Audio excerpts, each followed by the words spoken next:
So I would like to thank the organizers for the invitation and to give me the opportunity to come and discuss my work here. So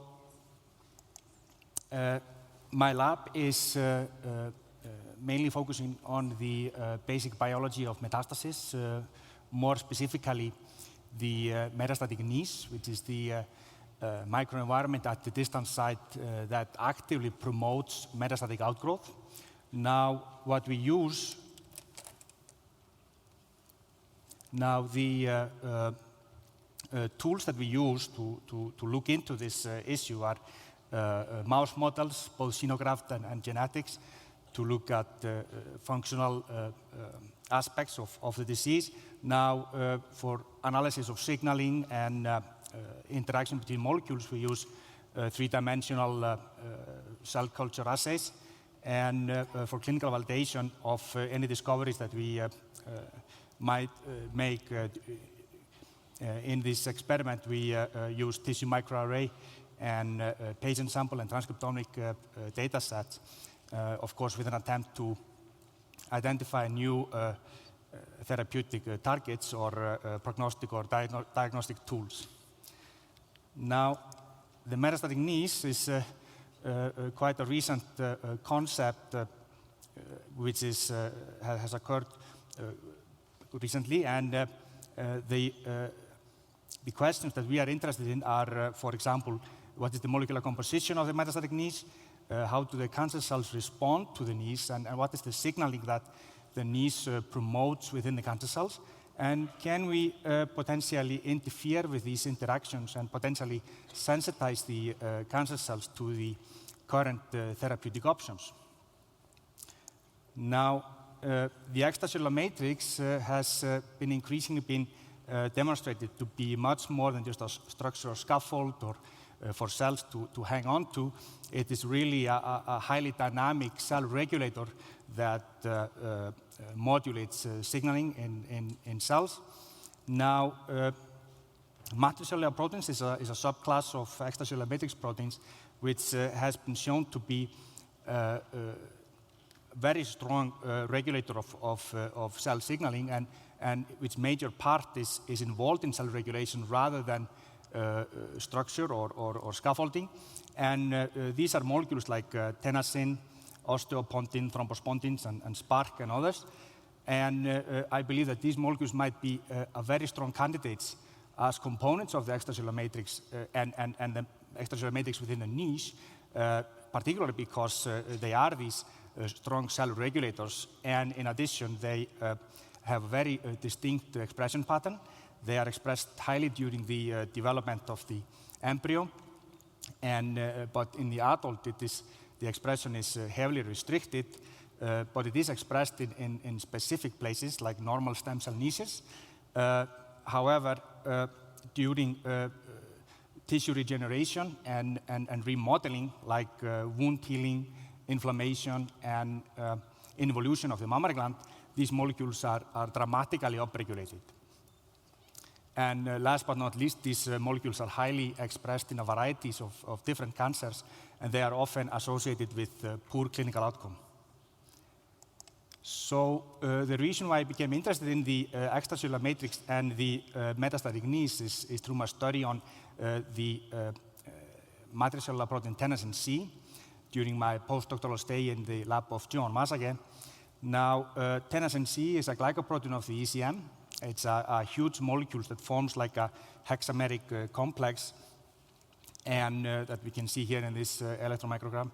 And this complex is composed of 6 arms, where each arm is huge, around 300 kilodalton, and is composed of distinct domains, and like fibrinogen domain, fibronectin type repeats, EGF-like repeats, and others. And each of these domains has been shown to bind specifically to a particular surface receptors of cells.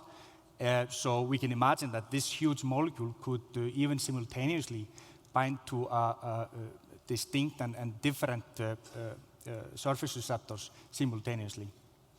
Now, what we did first was to look at tenascin expression in metastatic foci, and what we saw is that tenascin is frequently expressed in lung metastasis, and particularly what we saw was that strong expression of tenascin was found at the invasive front of the metastatic foci.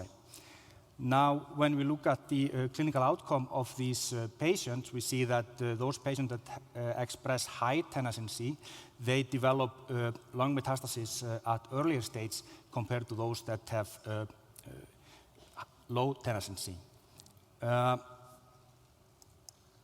Now, to functionally analyze the role of tenascin in metastatic progression, we took advantage of two cell lines model systems that are both derived from pleural effusions.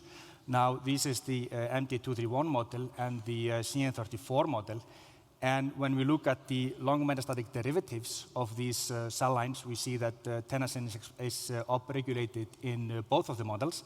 And interestingly, when you inject these cells into mice and look at the expression in the metastatic foci, we see that expression is highly intense at the invasive front of the foci, which is similar to what we saw in the human samples. And interestingly, when we look at early on, while the foci is still small, we see that the expression is homogeneous, but heterogeneity is established as the foci grows out. So to functionally analyze tenascin in the metastatic process, we used short hairpin RNA to knock down the molecule in these cells and then injected into mice. And both orthotopic mammary fat pad experiments as well as lung colonization assays showed that in the tenascin knockdown there is a significant reduction in lung metastasis.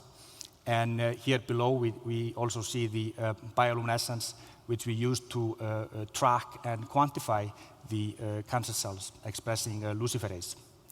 Now, we saw that the tenascin knockdown foci also had increase in apoptosis estimated by cleaved caspase 3, suggesting that tenascin might be promoting viability of the cancer cells at the distant site. Now, to address if tenascin is required not only early on during the outgrowth of the metastatic foci, but also later on when the heterogeneity has been established and we see it at the invasive front, we took advantage of an inducible knockdown system where we had doxycycline-inducible short hairpins against Tenascin C, and then we allow the metastatic foci to grow to a certain size before we induce the knockdown with tox and analyze the outcome. So here we just see that we get an effective knockdown using this model.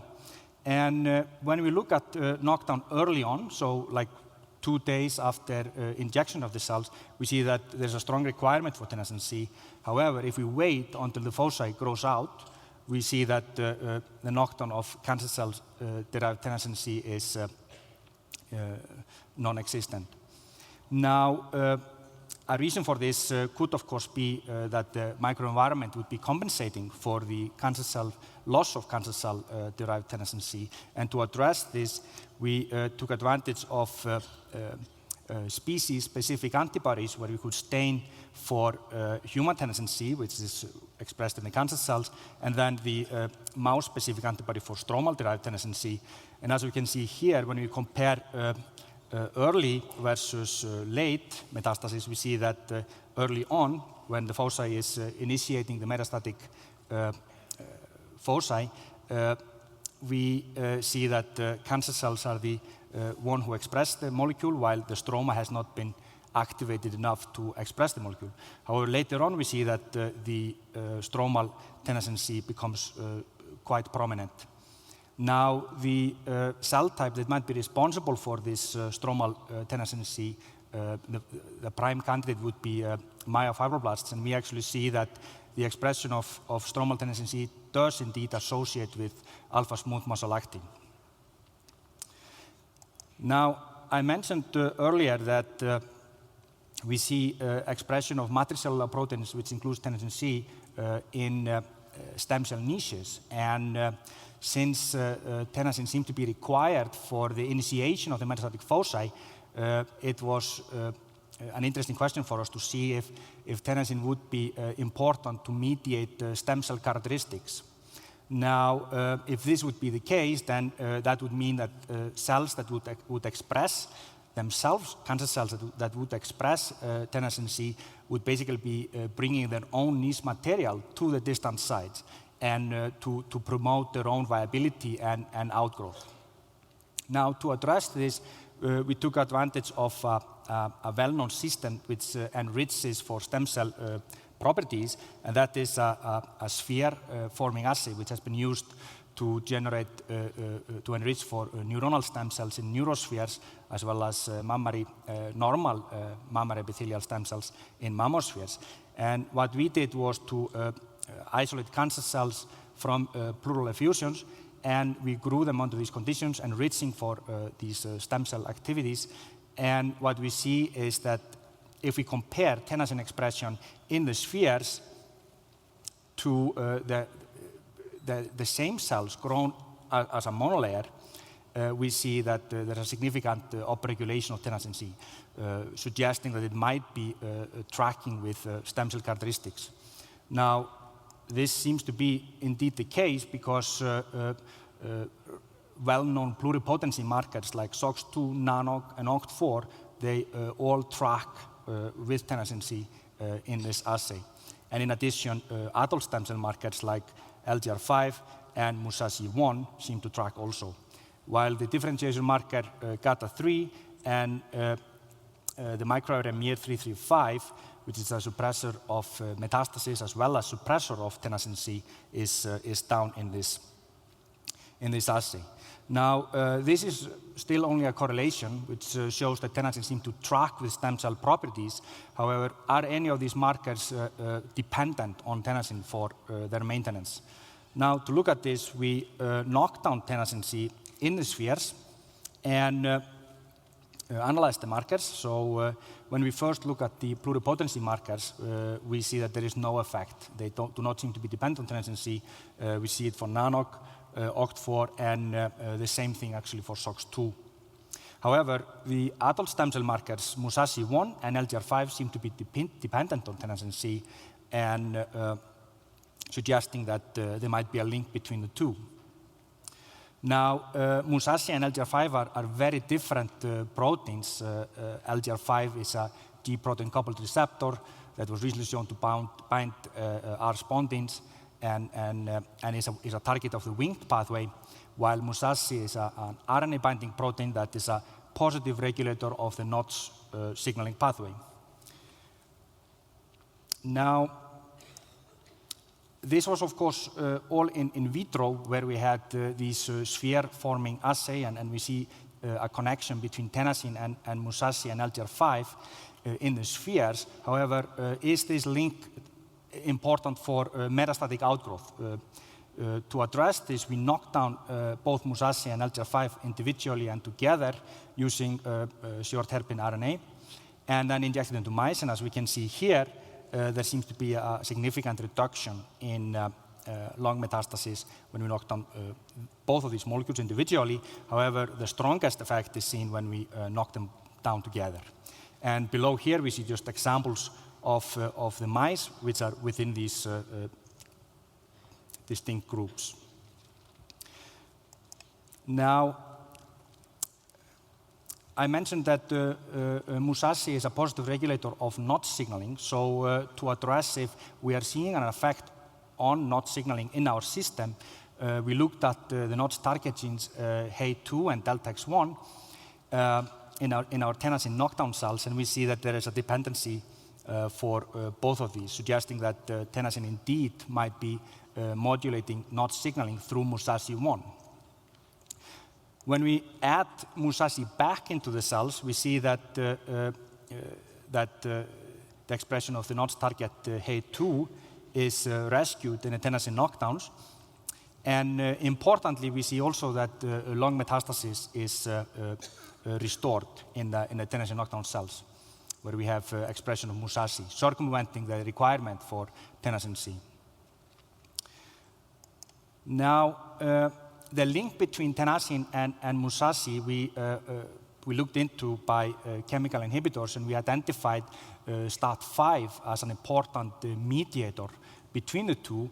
And what we saw when we inhibit STAT5, either with a specific STAT5 inhibitor or with the inhibition of the kinase JAK2, which is the activating kinase of STAT5, we see that the expression of Musashi, which is lost in tenascin knockdown, is restored, suggesting that the interaction between these three molecules is that tenascin might be protecting Musashi from STAT-mediated repression.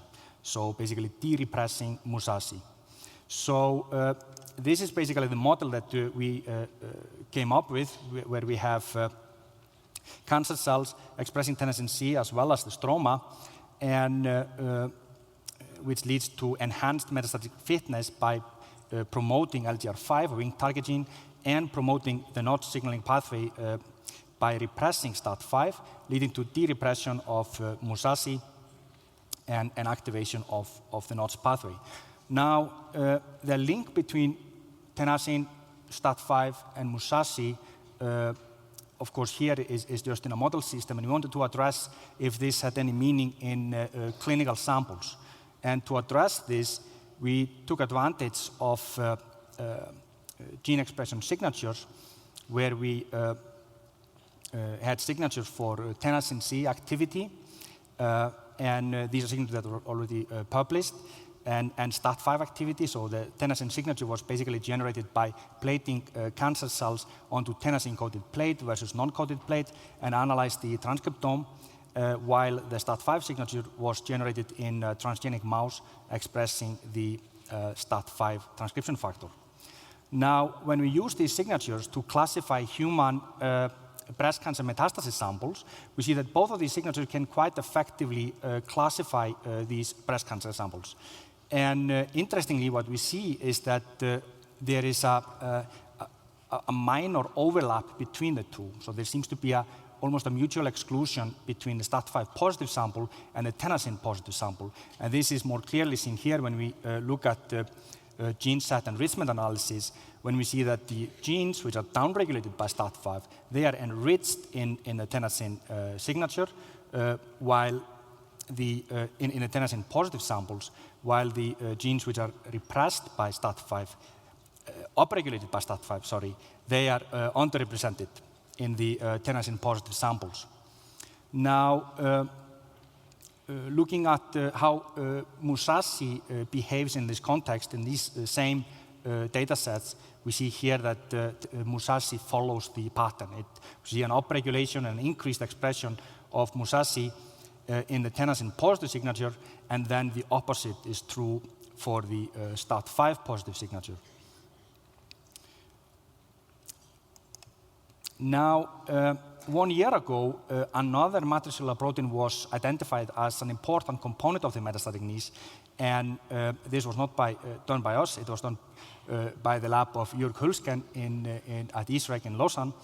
And what they showed was that Periostin, the matricellular protein Periostin, mediates viability of cancer cells at the metastatic sites through activation of winged signaling. So to us, this parallel to tenascin was quite intriguing and made it tempting to hypothesize if Periostin and tenascin might possibly be collaborating in the metastatic niche.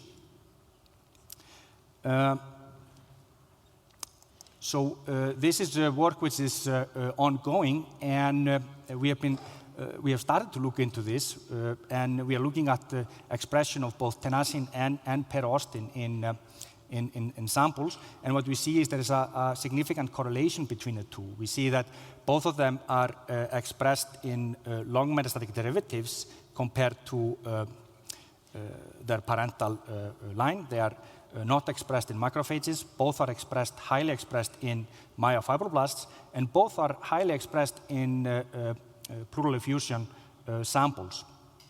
And importantly, when we grow these samples onto the conditions of to enrich for stemness, we see that in both cases, Periostin and tenascin are upregulated in the spheres compared to the monolayer. And when we inject these cells into mice, we see that at the metastatic foci, both tenascin and periostin are expressed at the invasive front and seems to co-localize at the invasive front.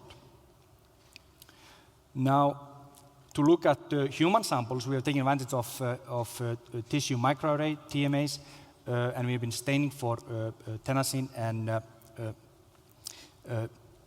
periostin. And what we see is that there seems to be a trend for a correlation between the two.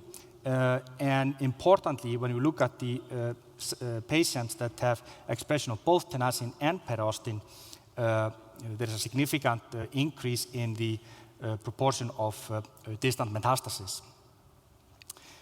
Now, and this is a project which is ongoing. We are currently, this was done with a relatively low spotted TMA, and we are currently scaling up to over 300 patient TMA. So here I would like to conclude, and just to finish, I would like to acknowledge my collaborators.